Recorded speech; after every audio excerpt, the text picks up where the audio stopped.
Dans l'iceberg que nous sommes, la pointe de l'iceberg, la partie qui sort de l'eau, c'est ce qu'on appelle le comportement. Est-ce que quelqu'un d'entre vous a déjà essayé de changer le comportement de quelqu'un? De son partenaire, écoute-moi, de ses enfants, range ta chambre.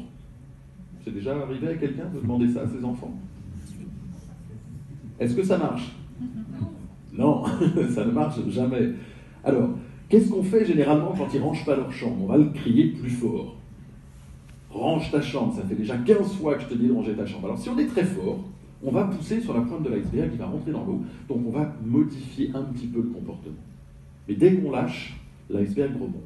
Pourquoi? Parce qu'en fait, notre comportement à nous, en tant que clients, il est généré par nos croyances. Et les croyances, c'est ce qui se passe entre 0 et 6 ans et qui est inscrit en vous et qui ne bouge généralement plus.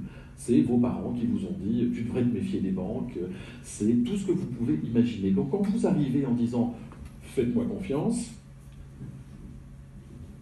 alors vous pouvez le crier très fort et de plus en plus fort, mais si leur croyance ne change pas, ça génère ce qu'on appelle une attitude. L'attitude, c'est la façon dont j'évalue les choses.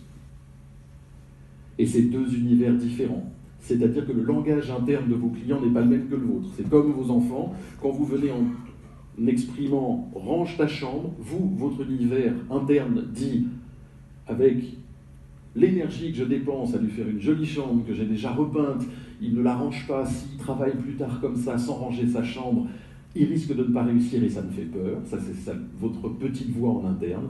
Et lui ou elle, sa petite voix, c'est « je suis très bien dans ma chambre comme ça, il n'a rien d'autre à faire que de m'embêter avec sa chambre, de toute façon, je ne vois même pas l'intérêt. » Et donc, finalement, c'est là que la communication devient dissonante. Donc, quand on vient et qu'on propose quelque chose à un client, il faut savoir qu'il entend quelque chose de différent.